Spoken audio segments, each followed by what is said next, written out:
Our Sliver of Time. I love the name of it because that's essentially what I saw. I felt like I became a timeless entity viewing time. My life was just there. It was an event. There were multiple dimensions existing. There were souls around me. I could see the whole evolution of the universe. I'm not my thoughts anymore. I realized that I am the observer of my thoughts. We're just here for a certain amount of time before we get to go home, but our soul will remember the strength that the trauma gave us. Welcome, everyone, to Our Sliver of Time. Today, we have a very special guest, Devon Bennett, who had a near death experience, and we have the very fortunate opportunity to have him share his story today, and then we're going to pick his brain about it afterwards. But first and foremost, Devon, thank you so much for being here. It's a pleasure. Hi, Dave. Thanks for having me on. I'm super grateful to get the opportunity to share today. Of course. Well, thank you so much for coming, man. And you have an incredible story. If you don't mind, do you mind if we just start on the day this event happened? What were the events leading up to it, and how did this all transpire? Sure, sure. It was May 2009. I was in horrible health and energy, about 100 pounds overweight. And I was addicted to heroin, methadone, cocaine, and tobacco. I got picked up for having narcotics on me, and I was sent away in the third week of May 2009, and incarcerated. When I was put in, I didn't have an active methadone prescription. I had a bunch of methadone in my fridge at home. I wasn't taking it. I was just getting it from the pharmacy and putting it in the fridge because I had this active heroin addiction as well. So when I went into incarceration, I had no methadone prescription. So they decided that they were going to detoxify me cold turkey. Yeah, for the first week, they gave me one Valium a day and an antacid. And then after about a week, they cut the Valium out as well. So somewhere between day probably 7 to 10, they took me off general population. I was in general population and I was so sick, vomiting and diarrhea and all the wonderful things that come with a detoxification from methadone. So they put me in an observation cell. And do you know a little bit about observation cells, Dave? I do not. Okay, so an observation cell is a cell with a camera in it. And to ensure that the inmate doesn't hurt themselves, they take your shoelaces away. You sleep on a little futon on the floor. Instead of a toothbrush, you get a popsicle stick with a little piece of sponge on the end of it. So essentially, it's just complete isolation while you're under observation. And while I was in there, I was quite sick. I was on the floor. I was vomiting black blood. I had hair there then. It was horrible. And I was on the floor just feeling like death. And the next thing I knew, I was on the ceiling. I was free from my body, up on the roof of the prison cell, and I was looking down at my body. But I didn't have my eyeballs anymore. My eyeballs were still in my body. So I didn't see any of the physical body. I didn't see my bones or my teeth or my hair. I saw my energy body. I didn't really know what an energy body was then. So I actually thought for a while afterwards that I just had a really powerful psychiatric break. My mom was a psych nurse at a very large psychiatric hospital in town here for about 35 years. So we didn't really talk about spirit. We talked mostly about science. So I didn't really, there was no room for spirit at our dinner table. So when I had this out of body experience, I just thought I had a really profound psychiatric break for a while. I thought I just lost my mind. When I did come away from my body, um, my grandfathers were there. There were souls around me, in I would say like collective consciousness. Is that the right word? Like levels of souls, like my town, my city, my country, and it went outwards. And two of the souls came forward quite quickly, and I knew right away. I didn't have my eyeballs, like I said, but I knew right away they were my grandfathers. Like I just knew that they were my deceased grandfathers. And they said to me without words, because I didn't have my ears either, my ears were still in my body. They said to me, "You need to see your life again." So from that point, they took me on a life review. Eventually, essentially, my life just flashed before my eyes. There it is. There's my life as an event. That's why I was very interested to come on this podcast with you, Dave. Our Sliver of Time. I love the name of it because that's essentially what I saw. I felt like I became a timeless entity viewing time. My life was just there. It was an event. I could see all of it as one event. And it's so much fun to try to use human words and our words to explain. Well, it's um, it's funny you say that because I think the brain, as far as I understand, we think in entire concepts. So we have the ability to think in a sentence, like dumbing it down, but it's very hard to put words to some of the things that you're imagining.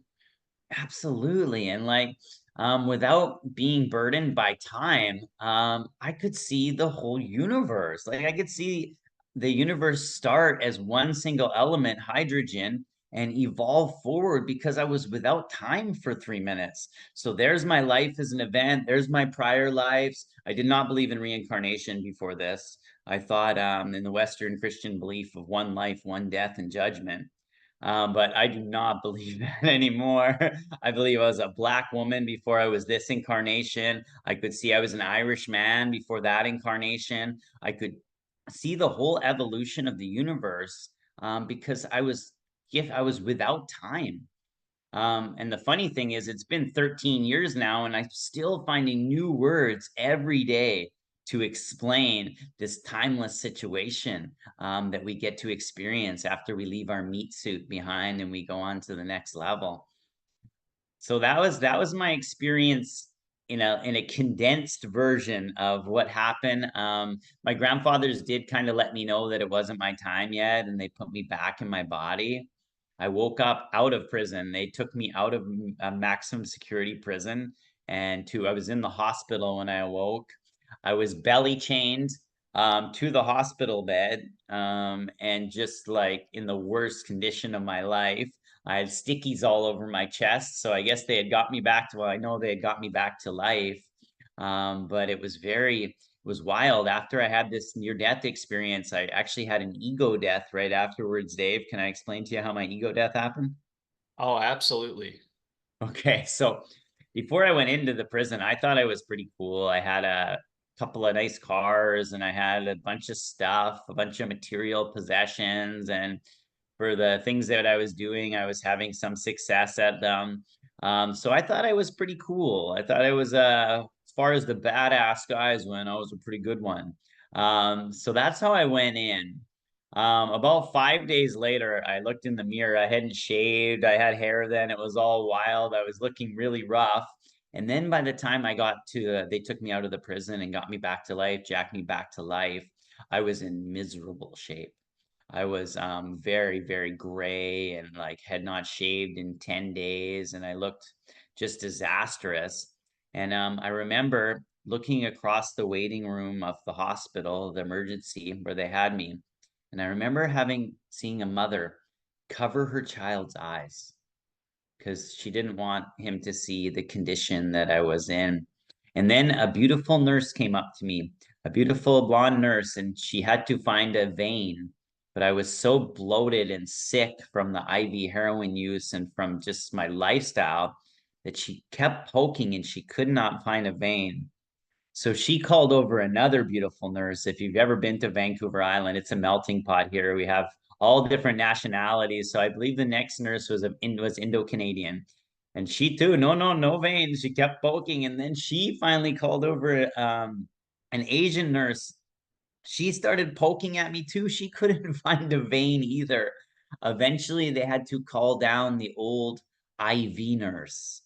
And this old gal was not happy to be coming down to do these young gals' job for them. But after eventually she was able to get a baby IV into the back of my hand, and they had administered morphine, which was quite pleasurable at the moment, but also put me right back into this detoxification. But yeah, so right after having this near death experience, I had this essentially an ego death, just realizing how far I had fallen and how off track my life had gotten. My understanding, and I don't want to jump too much, but you had mentioned three miracles that had happened. Was this after this event? Was it a part of it? Yeah, afterwards, I remember, like, yeah, remember how it played out so clear, actually. So after I'd had this near-death experience that I did not know was a near-death experience, at this point, while I was in prison, I thought I just lost my mind. I was like, okay, I had a psychiatric break. I came out of my body. My mom worked with mentally people with mental health issues her whole life and my whole life. So this seemed pretty normal. And they put me back into regular general population within a few days afterwards when I was starting to feel better. And then, yeah, just some miracles started to happen. The first one was that I was supposed to go to do a 2-year sentence in a very rough prison called Matsqui. And it was actually on a very long lockdown because fentanyl was starting to get into the heroin and inmates were dying. And I was still very, very much drug craving because I was still very sick, and it takes over a month usually to detoxify from methadone. And this was right around the 1 month mark. I was supposed to be going to this federal medium security prison. And one day, a Tuesday, if I remember correctly, the guards call me up front, and I go up front, and you don't stand too close to the guards because you don't want people to think you're whispering things to the guards. And I just said to the guard, what's up, boss? I said, pack your stuff, Bennett. You've been classified. It's time to go to your next prison you go to. Because at first you go to classifications where they figure out, are you minimum security, are you medium security, or are you maximum security? And basically, the way they figure that out is they just shake your cage every day to see if you'll snap. But I got classified medium security, so I said to the guard, "Hey, I think you got your paperwork wrong, boss. I'm not supposed to go till Wednesday to Matsqui, and today's Tuesday is the minimum security run." So he sent me back to my cell, and a few minutes later, I hear the mic go off again, and they call me up front again. And I said to him, boss, I have my paperwork right here. You can look at it. I'm supposed to be going to Matsqui on Wednesday, the medium security prison. And he said, okay, back to your cell, Bennett. And then the third time he called me up, I thought, oh, this isn't good, man. Everyone's going to think I'm talking with the boss, talking with the guards. But the third time I got up there, he said, look, your classification has been overrode by the warden, who I'd never met.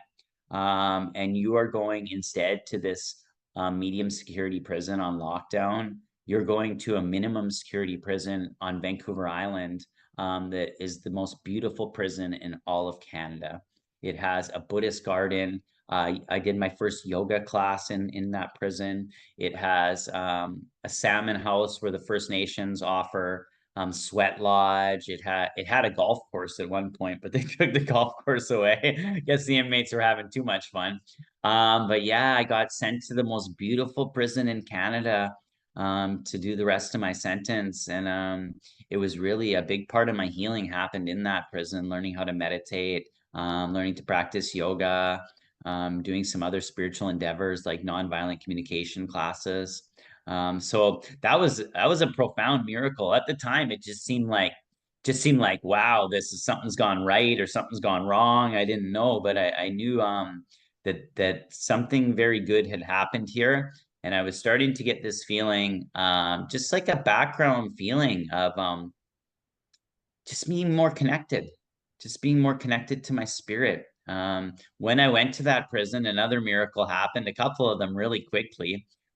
First of all, one of my cellmates, I'll give you an air quotes, because in this minimum security prison, you weren't in a cell. You actually had 4 townhouses were each block, and each townhouse had 4 bedrooms. And you had your own kitchen to share with the other inmates, and it was not locked down like a regular prison. It was considered an open concept prison. And it was really, yeah, quite beautiful to land there. And the guy who was 2 rooms over from me first gave me a book on meditation and taught me how to meditate and took me to the Buddhist garden. And then also lent me his yoga mat for my first ever yoga practice. A little sidebar, I've taught 4,000 yoga classes since then. So he lit a fuse essentially by handing me that mat. The next miracle was my release state. I was supposed to be in Canada. You can get out in as little as 1/3 of your sentence in something called accelerated parole, APR, accelerated release. But accelerated release is usually only given to inmates who don't have previous violent crimes. Now, I had a handful of different violent crimes. I even have a lifetime weapons ban. So it seemed very unlikely that I was going to get this accelerated parole. But they told me, my parole officer told me, my institutional parole officer told me, you know, you have some time until you're going to see the parole board, probably at least 6 months. So you can make a release plan. If you make a really good release plan, sometimes the National Parole Board will grant early release if the inmate has a good plan. So that's what I did with my time there. I talked to recovery rehabs. I talked to different counselors. I came up with a really, really good release plan for myself, hoping that the National Parole Board would be lenient and let me go home a little bit early at the 6-month mark instead of at the 1-year mark, like most inmates go back on half their sentence. So yeah, I was ramping up for that. And about a week before I was supposed to see the parole board, I thought I got some inmate mail. So I went back to my room and I opened my inmate mail and I just began to cry because I was released on accelerated parole. I was given an accelerated release date without even having to see the National Parole Board. They just decided for some wild reason, sight unseen, that I was getting out in 6 months on a 2-year sentence. So as you can imagine, that felt pretty miraculous at the time. You said that you had acknowledged that you were going down the wrong path. Do you think maybe they kind of started seeing that in you? I think my institutional parole officer did. In hindsight, I think she probably talked to the warden about getting me to minimum security instead of medium security. I can't confirm that, but there just something intervened here, and that's all I can think. As to the shaking your cage part, what happens is if you get a federal sentence in Canada, if you get 2 years less a day, you get sent to provincial prison in Canada. If you get 2 years or more, you get sent to federal prison. So I got 2 years. So I got sent to federal prison. And what they do is they send you to classifications. And classifications, they lock you down for 22 and a half hours a day. And if you even cover your head with your blanket, they will bang on your door. Show your face, inmate.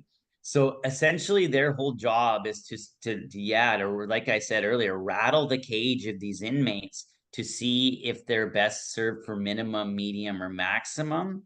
Another reason I might have got sent to minimum is I was still so sick. I would just lay in my bed all day, and the 15 minutes to half an hour we were allowed out, I'd eat and maybe walk the yard once or twice, try to do a chin up, but I was too fat to do a chin up. And then go back to my cell and sleep some more. So it could have been because I was quite docile and still in detoxification, that I didn't get it as bad as some of the other inmates that were in the classifications with me. This is all brand new information to me. One thing I can't help but think as you're telling this, and like I said, I'm gonna let you get back to the story, but there's some events in life you can't plan for. So you said that your first yoga session ever in the world was during this time frame. So in a weird way, if this bad thing had not happened to you, you would never have potentially never started doing yoga and all this type of stuff that you do now. So Absolutely. there seems to be positives coming out of the negatives, and there's a lot to be said there. But anyway, let me not interrupt any further. I know you had the third Um, miracle, I believe we were at. yeah, I'd love to give you my theory on that really quick, the positives and the negatives, if you don't mind, Dave. Oh, So, absolutely. my third miracle was just early release. I was supposed to be released to a treatment center that was 3 months long and in the middle of nowhere. And in my release plan, asked to go to a short treatment center that was very close to my family, that was actually science-based instead of the 12 steps, which asked you to surrender to God. And at that point, I didn't really believe in God or the source because I was still integrating this out-of-body experience. So I got released early, which was just a beautiful, like, released to this really short treatment that was all science based, and it was really close to my family where my parents lived, and I got to see my family over Christmas. So that was such a huge miracle for me as well. Um, but one of the big things that this experience taught me is because I was away from my ego mind, my soul came away from my ego. I believe we all are working with inner duality. So inner dualism, it's really easy to see dualism outside of us. There's night and day, there's black and white, there's in and out, there's back and front, there's all these opposites. But I believe that we all have this inner duality as well. We have our soul, and it whispers, we should help, we should serve, we should pull over and help that guy with the flat tire on the side of the highway. But we also have our ego that says, but I'm hungry. I gotta pee. I'm cold. Me. And we have these two entities inside of us, and they're both speaking in our own voice, but they're using opposing languages. One is always saying, I, me, and the other one is whispering, us, we, us, we, us, we. And if we went to our doctor and explained this situation, hey, doc, I got this really loud voice that's selfish and self deprecating some days and self grandizing other days. But I have this other voice and it whispers that the whole universe is one energy. The doctor would probably medicate you, right? He'd be like, oh, you're classic bipolar. You have multiple personalities. You have dissociative disorder. There's probably 10 different diagnoses that we've given to the human experience of this loud ego mind trying to get our needs met and this quiet soul trying to help us feel purpose through service. That's actually very interesting because, you have other human beings that, we all have different information, but you have other human beings that are going to, potentially diagnose someone with a mental disorder or something. But the same people that are going to diagnose you, they don't know the nature of consciousness, right? So, like, for all we know, this is a real thing that's happening. We don't even know what the soul is or any of this stuff. So if you feel like you have one side of yourself speaking to you, you have the ego, you have the soul, and they're merged into this body, do you think there's a part of life where we're supposed to learn how to harmonize with this in a way? Absolutely. I have created a course for people called Reset, Rebuild, Rejoice, in which I help people to use journaling and affirmation to basically comb through the mental noise. Our soul comes to earth with a purpose. I like to say your soul has a goal. And the universe wants nothing more than to help us achieve this goal, this grand goal we have. In yoga, we call it our siddhi, our superpower. But if we learn something that's out of alignment with our purpose, we end up with inner dissonance. For me, I'm born to sing and dance. I love to sing and dance. But when I was little, my older brothers would say things like, I'd be singing a song and they'd say, oh, who sings that? I'd say, oh, it's Def Leppard. And they go, you should let them. So I got the background information that my voice wasn't a good voice and I shouldn't share it. And I also got the background information that dance was just something that we could leave behind in our childhood. It wasn't something that we needed to progress into adulthood with. Essentially, learning this information that was out of alignment with my purpose created this inner dissonance. My soul would say, I want to sing and dance. We want to sing and dance. My ego would go, you're not very good at that, and it would create this dissonance inside.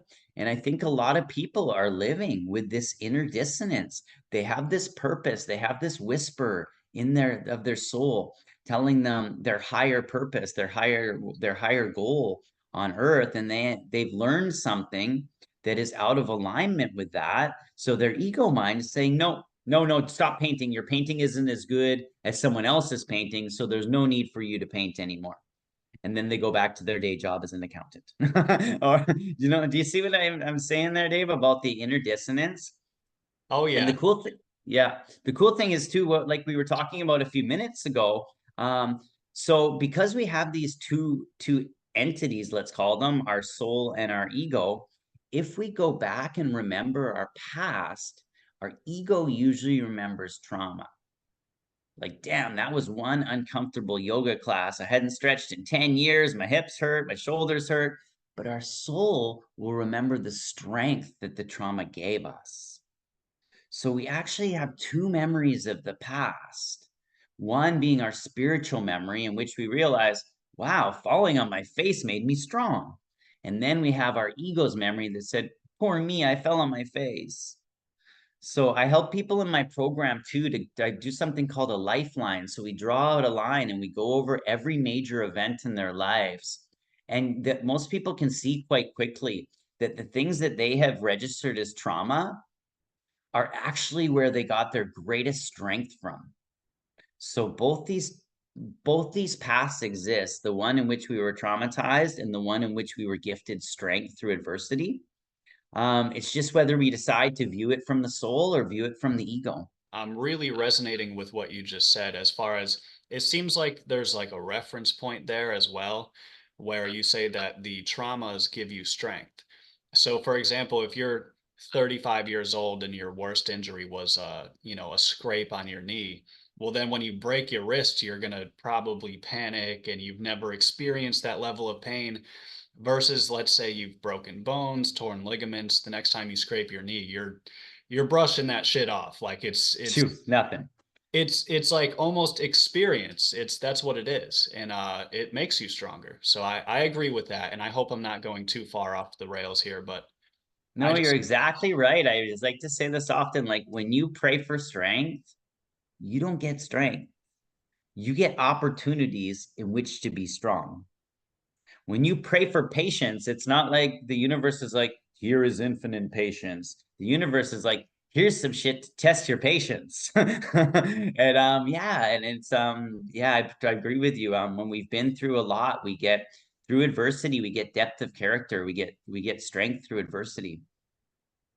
And oh, it's funny because we're all absolutely. trying to avoid discomfort in this Western world nowadays. Take an aspirin, take a Tylenol, don't be uncomfortable. It's like we're giving our strength away to these companies that are medicating us or the different ways that we're medicating. We're just avoiding the gift of strength, the gift of patience, the gift of like adversity. Like, yeah, of So I agree go with that ahead. 100%. When I was younger, well, let me not take over the story, but I will say I agree with that 100%. I feel like the short-term benefit of like taking a painkiller like an ibuprofen, I'm talking over the counter stuff even, right? Short term it seems beneficial, but then long term it's just weakening you. It's weakening your tolerance, your endurance, your like everything. Well, I got a way to say it. I think we hold like when we come up against discomfort, we have essentially two options. Option one is to meditate. If we sit in that discomfort, we become stronger and we learn lessons about ourselves. Option two is to medicate. And a lot of ways to medicate. Some people medicate with pills. Some people medicate with addiction. Some people medicate with perversion. Some people medicate with distraction. Some people medicate with shopping. Some people medicate with food. But if we don't sit in our discomfort, we medicate over our discomfort, our body actually stores it somewhere. I say we hold our issues in our tissues.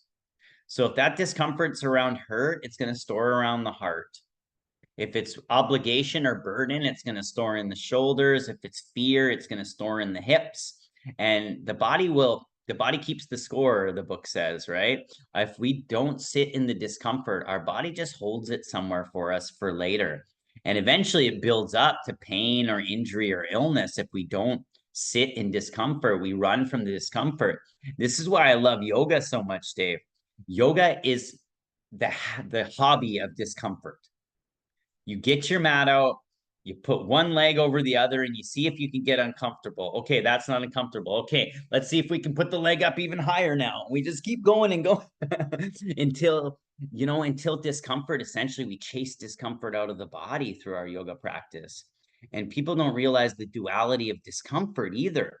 The more we avoid discomfort, the more discomfort we get. My one grandfather fell off a roof and broke his hip. I actually fell and broke my hip too at one point, which is a weird circle there. But back then, men didn't do physiotherapy. So he just got himself a lazy boy recliner, and he got himself a ride on lawnmower. And instead of camping in his tent, he got himself a big fifth wheel, and he decided to try to avoid discomfort. Should work out fine, right? 20 flash forward 20 years, he died like his body was a prison. He was all mangled up and all tight, and his hips were tight. But imagine if he stretched. Imagine if every day he got up and he got a little uncomfortable. He wouldn't have died in so much discomfort. My other grandfather had no problem with discomfort. He had a war injury that he was in the Korean War, and he would massage that war injury every night, and he'd say, "Hey Dev, I got to do it. Use it or lose it," he would say to me. And he push mowed his lawn, and he had a stroke at one point in his life, and his doctor said he needed exercise, so he walked the mall every day after that for the rest of his life. And he died perfectly comfortable in his body. He was still flirting with the gals at the Rexall on his last day. So it really showed me that the more we avoid discomfort, the more discomfort we get. The more we embrace discomfort, the more comfortable we are. Leading up to this near-death experience, you had the life you were living, you were doing things that you don't do now, and you seem like a very changed person. I feel like maybe that's a partially because you realized that you were going down the wrong path, and now it seems to me, I just met you about an hour ago. It seems like you have very good intentions. You're a very genuinely intended person, which is amazing. And I'm actually very happy for you in the way that you live your life now. Yeah. This near-death experience, how much of a role did this play in this transformation? Huge, huge. I was my thoughts. I was not taught about soul. If my thoughts said go left, I would go left. If my thoughts said go right, I would go right. If my thoughts said go get some heroin, I would go get some heroin. But this separation from my ego mind allowed me to view my thoughts now.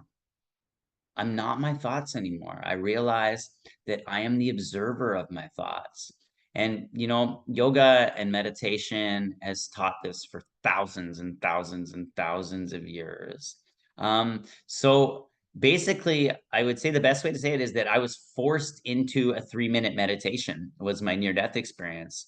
I was apart from thought for 3 minutes and connected to source. And I could see in my life review, as I saw my life flash before my eyes, I could see, I used the word see, I didn't have my eyeballs, but I could see that there were multiple dimensions existing.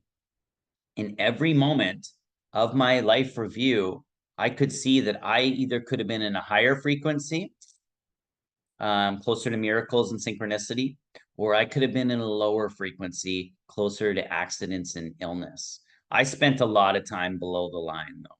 I spent a lot of time. I like to say there are 3 upper dimensions, there are 3 lower dimensions. The 3 upper dimensions start with coincidence. If you find a coincidence, hang out there. If you can hang out in that coincidence vibration long enough, it's going to become synchronicity. You're going to see lots of coincidences. And then if you can hang out in that vibration long enough, miracles. This is where the miracles happen, up in this higher vibration. But in the same note, there's lower vibrations as well that start with an accident. When an accident happens, if you can hang out there long enough, it's going to become an injury. And if you can hang out in that low vibration long enough, it becomes illness. And I could see in my life review that I spent a lot of time going this way. I was on my way to illness. But when I could see my life in review, I realized there are also these upper dimensions that exist. I didn't have the words for it because, like I said, it seemed like a real profound psychiatric break at the time. But now in hindsight, I can see that that was a pivotal moment in my life. If I did not go to prison, if they did not detoxify me the way that they did in this very harsh way, I would still, I would not, I would have lost so much depth of character. I wouldn't have nearly as much compassion for others. So much of my life wouldn't be as amazing as it is now if it wasn't for that traumatic experience. It almost seems like it was required. Like how we were speaking earlier about how there's certain things in life you can't plan for, but then there's certain positive events that come out of the negatives. It seems as though, have you ever heard of the concept that if something doesn't get bad enough, it'll just never change? So let's say you're at a shitty job with, let me watch my language, but I can't help it. I got to speak freely. But let's say you're at a shitty job and, the pay is okay, but it's not great. And your boss is kind of a dick, but he's not the worst.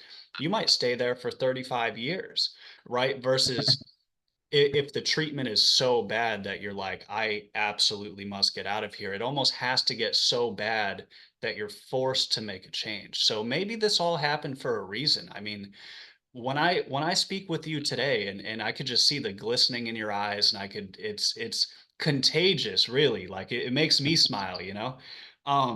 It's almost like this was all meant to happen. It all shaped you into the person that you are today, and I don't know if that's something that you would resonate with, but Yeah, I had not found my purpose. I was basically, I was taught kind of do a 2-year plan, do a 5-year plan in life. And I did this a few times and I accomplished my 2-year goals and my 5-year goals. And because they were mostly materialistic, I really felt nothing.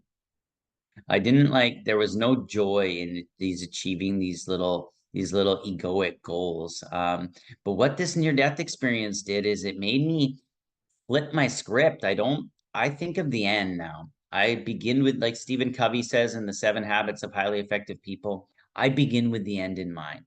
Each day I get up and I write my obituary. I write as if I was not on this earth. And what happened was this near death experience switched my paradigm. Now I'm not just like, what did he have? Did he have a car? Did he have a house? Now it's like, what did I bring? Was he a good man? Was he helpful? Was he thoughtful? So this switched my paradigm. I guess I realized it a little later. I was gifted the book by my mother, 7 Habits of Highly Effective People, and then one of the habits of highly effective people is they begin with the end in mind. I did not do this for my life. The story that Stephen Covey tells in the book says, imagine an effective person was asked to build a car. They're not going to go get some glass and some metal and some plastic and just start hammering it together, right? They're going to draw a blueprint, a very accurate blueprint. Or if you're building a house too, you're not just going to get some studs and nails and start hammering. You're going to draw a blueprint. But most of us don't have a blueprint for our lives. We set a 2-year plan, we set a 5-year plan, maybe a 10-year plan if we're really a go-getter. But a lot of us avoid thinking about the end of our lives. And what this near-death experience did is it got me real hyper-focused on the end of my life. And at that point in my life, I was not bringing a lot to the table. They would have buried an overweight, drug-addicted, selfish man. I'm happy to report now, if today was my last day, they would be burying a helpful, happy, healthy man. And that's kind of what I think my purpose is too.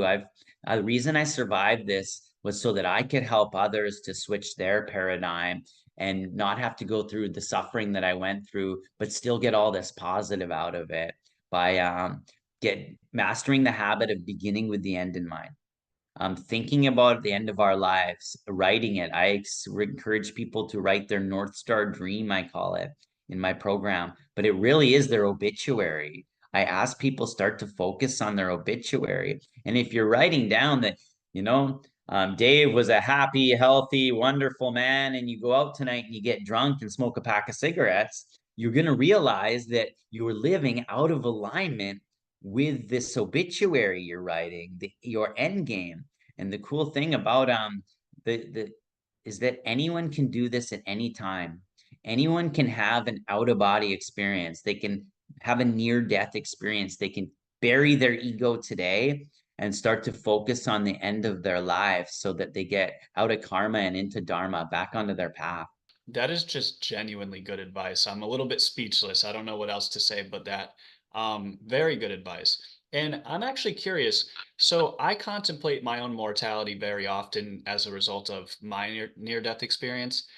It seems like you handle it quite well. I suppose everyone's different. It seems like you've genuinely made peace with like the inevitable, and you're still, but there's not a hopelessness there. There's like a, I'm actually more focused than ever, and your intentions are very like specifically directed. I don't know. I feel like I could learn a lot from you, bro. I don't know, but it seems like you handle it quite well. Do you have any advice for people that might be afraid of death or anything like this? Absolutely. Okay, so what my experience has taught me is that where we go to and where we come from, it's consciousness. It's perfect, it's whole, it's complete, it's timeless, it's comfortable. It's the sunny day that never ends. Now imagine you are consciousness. You are perfect, timeless, whole, and complete. Wouldn't it make sense that you use your infinite technology to create your juxtaposition, self-consciousness, imperfection, discomfort, time? This is what the human experience is. It's the juxtaposition for consciousness. We come here for a limited amount of time to experience discomfort, imperfection, all of the self-consciousness, but it's with purpose. Once we peel the meat suit off, we get to go, man, being human was so self-conscious. I was always worried about if there was broccoli in my teeth or my zipper was undone or if someone was thinking bad thoughts about me. So this human experience of self-consciousness and time, it's the juxtaposition to home. We're just here for a certain amount of time before we get to go home. Now, I think there is an in between if we take our own lives or if we are horrible to other humans. I think there is, as consciousness, we created a little buffer zone in between self consciousness and consciousness.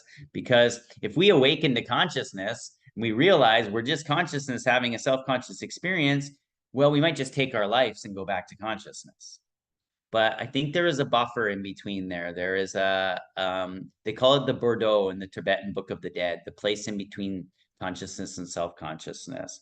But if we just live out our self-conscious life, we try not to hurt people, we do our best to be kind and thoughtful, we live as if we are consciousness, we're connected to everything, we live in that belief, then when we leave the meat suit behind, we just get to go, and go back to timeless, comfortable, perfect consciousness again. So that's what the advice I would give people. Find some, try to be worthy of the suffering. Know that we chose to take this ride. We chose to come here and experience these extreme levels of discomfort and self-consciousness so that we could hold consciousness for the other souls that are there now. They're getting to live in complete comfort and timelessness. And the only way that complete comfort and timelessness can continue to exist is if us brave souls come down to this third dimension, this dense, painful, uncomfortable dimension that we're in now for a certain period of time. And then proof, we get to go back to timelessness. So I would tell them, just try to enjoy the ride. There seems to be like a chaotic nature to life, but I don't think it's negative. I just think it's chaos, but it's beautiful. Like there's some, Yeah. it's paradoxical a bit. And the Um, cool thing is, Dave, we can go home at any time. Just turn your palms up and remind yourself that you are consciousness. You are everything, everywhere, all at once. And for as long as you can hold that vibration, we're back, we're home again. We have this ability to essentially stop time as we focus on our breath and quiet our mind. So we gave ourselves a gift. We came to experience this suffering of self-consciousness and discomfort, but we gave ourselves a get out of jail free card with meditation. We quiet the mind, focus on the pranayama, the breath, we can slow time and we can feel our connection to everything. We can remember that we're just consciousness having a self-conscious experience. you had mentioned that you saw previous lives. I try not to get married to certain theories because I don't want to like block out new information. I feel like reincarnation, there's many ways it could work. and it seems statistically a little bit more likely. When you factor in time, it seems unlikely that eternity went by and then you came here into this body for a short amount of time and then that's it. There's species on this planet that live for about 35 minutes. It just seems unlikely that that's all they get, kind of like a one and done. So, would you mind going into a little bit more detail about these past lives that you saw? Were they kind of quick flashes, or how did you experience this? Well, I could see the life. I was stabbed to death in the back as in Ireland when I was two lives ago. I was a black woman a life ago in very poor means. I could see them without eyes. My eyes were still in my body. Um, and I didn't really know what I had saw because I didn't have any reference point for it. So it took a long time to understand this information, to understand what I saw, and to make sense of it, and to find words to be able to share it. And I'll just share with you a really quick story that just kind of highlights how this has served me. So the background belief in Western world is one life, one death, right? Judgment, heaven or hell. So my brother was hit by a car when he was in grade 5. I was about 5 years old, 5 or 6. He was massively brain injured. He flew 110 feet out of both of his shoes. One of his socks was still in his shoe. They had to put him in a coma for 3 months to keep him alive. And we sued the driver. We lost the lawsuit. My family spent our life savings at that point, our family savings, on a lawyer to find out that my brother was completely at fault. He ran right in front of that vehicle. And so in the Western world, we became the victims of a horrible tragedy. And people began to deliver casseroles, flowers, sympathy cards, and little me developed an inner victim monologue. We're the victims. A horrible thing happened to us because of one life and one death. A child gets hurt. We must be the victims. And I actually attracted more situations of victimization right to this almost dying on the prison floor that confirmed my belief that I was the victim. So I was given a little respite from my inner monologue for when I had my out of body experience, which was lovely. But yoga, when I got into yoga in the prison and started to learn about yoga, yoga taught about reincarnation and karma. So I didn't know who was right. I was still integrating my near death experience. So I just kind of sat in meditation in the Buddhist garden in the prison on the idea that maybe my brother is not the victim of a horrible tragedy. Maybe he paid a really profound last life karma. Maybe our whole family is not the victims of circumstance. Maybe we are all paying a huge karmic debt. And all of a sudden, like my shoulders drop 3 inches when I think about it. Instead of playing the victim, even if we don't truly believe or have any proof in reincarnation, even though there has been a case in India where a boy came back and solved his own murder from his last life. But even if you don't truly believe in reincarnation, it takes away victimhood. If you get punched in the face, it's really easy to become the victim of that and get real angry. But if you believe, well, maybe in last life I punched someone else in the face and I've paid my debt now, all of a sudden from this place, victimization goes out the window. So whether you believe reincarnation or not and karma, I would say just try the hat on for a while. Try the hat of karma and reincarnation on for a while and just see how it feels. For me, being through these tragedies of my childhood, my other brother quickly shot himself afterwards. He didn't die, but he was so distraught. He tried to kill himself in our basement. And again, very easily in the Western world, my brain goes into victim. We're the victims of a horrible tragedy. No, we just paid a karma, and that karma wasn't from this life, so we can't figure out where it was from. But we know that we were born over and over and over again. So somewhere along the line, we created a negative karma and it created now a negative experience. And now we've gone through those negative experiences. So from this place of reincarnation, we just get to take the victim hat off and throw that victim hat out because there's the least powerful role that we can play on earth is the victim. It seems like playing the victim or seeing yourself as a victim, it does take power away from you. And um, I believe I've seen that in many people many times. By the way, just to be clear, I knew about that story, but I didn't want to bring it up because I understand the personal nature. I do appreciate you sharing that. I really try to handle this type of stuff with delicacy. That's obviously a very personal story.